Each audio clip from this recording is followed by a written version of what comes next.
और चीज़ की बात करते हैं आज यूनाइटेड स्पिरिट्स, यूनाइटेड ब्रूरीज, सभी के सभी लिकर स्टॉक्स, स्पेशली वो जहां पर कर्नाटका एक बड़ी मार्केट है, वहां पर आपको डिक्लाइन दिखाई देगी। कर्नाटक सरकार ने शराब पर एक्साइज ड्यूटी बढ़ा दी है। क्या है पूरी कहानी, ये समझते हैं सुमित के साथ। Sumit, good afternoon.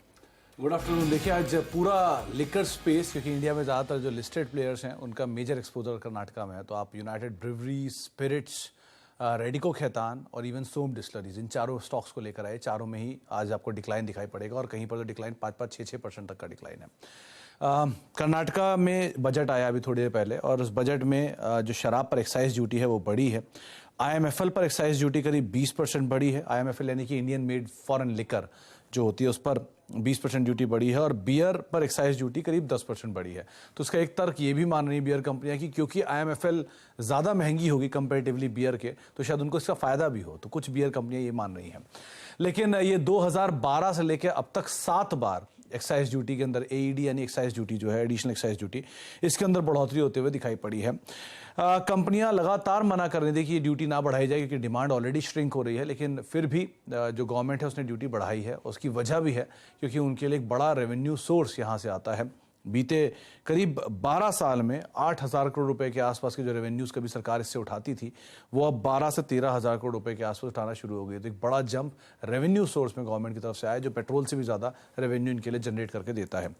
तो इसीलिए सरकार ने ड्यूटी बढ़ाई। इनफैक्ट कोविड के जस्ट बाद भी सरकार ने जो ड्यूटी स्ट्रक्चर उसमें बड़ा बदलाव किया था। 17 से लेकर 25% तक की ड्यूटी में चेंजेस थे और ड्यूटी बढ़ने से उस समय पर भी जो कीमतें थी वो 5 से लेके 180 रुपए पर 180 ml बॉटल बढ़ते हुए दिखाई पड़ी थी। तो ये तो हिस्ट्री में इम्पैक्ट है। अब इसका इम्प्लीकेशन कैसे होगा, कैसे इंडिया की लिकर मार्केट पैन आउट होती है, कुछ आंकड़े आपकी स्क्रीन पर आएंगे। इंडिया में IMFL यानी कि इंडियन मेड फॉरेन लिकर का कंजम्पशन करीब करीब 34% है।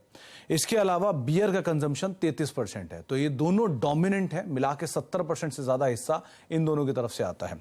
इंडियन मेड इंडियन लिकर, जिसे हम देसी शराब के नाम से जानते हैं, वो करीब 32% कंज्यूम होती है और आधा % हिस्सा वाइन का कंज्यूम होता है। कैसे कंजम्पशन होता है? इंडिया में सबसे ज्यादा कंजम्पशन साउथ इंडिया में होता है। 42% के आसपास का कंजम्पशन सदर्न मार्केट में होता है। नॉर्दर्न मार्केट में सिर्फ 10% कंज्यूम होती है। उत्तर भारत में करीब 22% और 26% के आसपास पश्चिम भारत में ये जो लिकर का कंजम्पशन होता हुआ दिखाई पड़ता है। तो अब दक्षिण भारत क्योंकि सबसे बड़ा बाजार है तो उसकी जो 5 स्टेट है वहां पर मेजर कंजम्पशन आता हुआ दिखाई पड़ता है। कौन कौन सी कंपनी एक्सपोज करती हैं दक्षिण भारत के बाजार में मार्केट शेयर वाइज या otherwise? United Breweries group, UB group, करीब 25% का मार्केट शेयर है वॉल्यूम वाइज, क्योंकि ये बियर वॉल्यूम बेस्ड प्रोडक्ट है इसलिए उसका कंजम्पशन सबसे ज्यादा है, इसलिए मार्केट शेयर भी बड़ा है। 52% ये डोमिनेट करते हैं अपने सेक्टर में।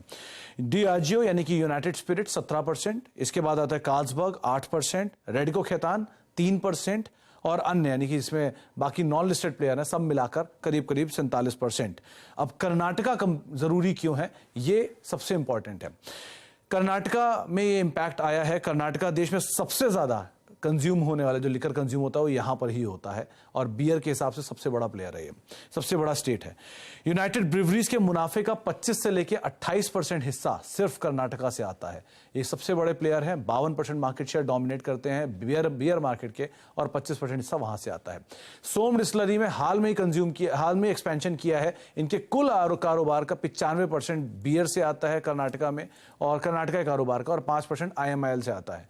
यूनाइटेड स्पिरिट्स का 33% मार्केट शेयर कर्नाटका में है वॉल्यूम वाइज, और उसके अलावा अगर कुछ और कंपनियों की बात करें तो रेडिको खैतान 31% रेवेन्यू जनरेट करती है सदर्न मार्केट से, लेकिन इन्होंने कर्नाटका में कितना ये क्लियर नहीं है। लेकिन मेजरली 2 बड़े प्लेयर यूनाइटेड ब्रिवरीज, यूनाइटेड स्पिरिट्स और तीसरा सोम डिस्टिलरीज ने रिसेंटली एक एक्सपेंशन किया वहां पर। इन तीनों पर इसका ज्यादा इंप्लीकेशन आएगा, लेकिन ओवरऑल कितने समय तक इसमें इंप्लीकेशन रहेगा ये कुछ दिन में व्यूज आ ही जाएंगे ब्रोकर हाउसेस के।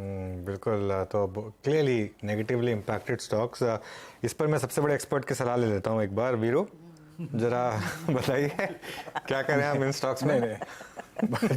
नहीं, प्लीज अपने शब्दों को वापस लीजिए। वीरू टेक्निकल एनालिसिस करने को बोला है और क्या करोगे?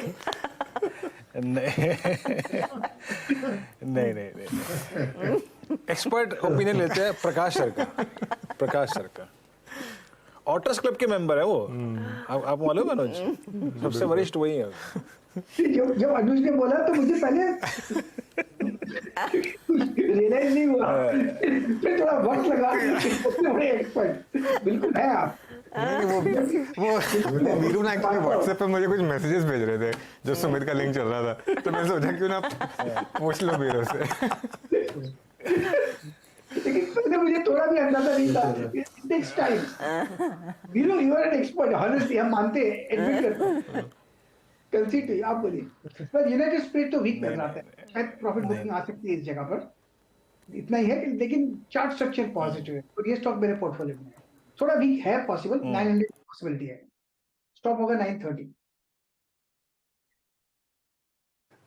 ओके अच्छा राजेश अग्रवाल जी, ये रेडिको आपने कई बार रिकमेंड किया है और बड़ा एक वेल्थ क्रिएटर, आई मीन ठीक है, ऑन सीरियस नोट 1356 पे, ये मुझे याद है जुलाई 2017 में इसका प्राइस करीब करीब 125 रुपये हुआ करता था, अभी 1500 का हाई लगा के आया। आपका व्यू क्या है इस वक्त अग्रवाल साहब?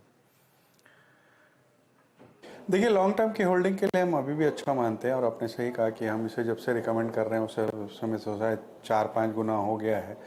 नई खरीदारी में इस वक्त थोड़ी सी अवॉइड करने की सलाह दूंगा। इस सेक्टर में अगर कोई स्टॉक जो हमें अभी इस वक्त ठीक लग रहा है वो सूला वाइनयार्ड्स का है, जो कि हमें लगता है कि यहाँ से बहुत अच्छा रिटर्न दे सकता है, न केवल उनके वाइनयार्ड्स को लेकर के बल्कि उनके ब्रांड्स को लेके और उनके जो रिसॉर्ट्स वगैरह हैं उनको लेकर के, तो वैल्यूएशंस भी वहाँ ठीक लग रहे हैं। तो मैं समझता हूँ कि अगर किसी को नई खरीदारी करनी हो तो सूला में कर सकते हैं, या वो किन्हीं के पास अगर रेडिको की होल्डिंग है तो बने रह सकते हैं। रेडिको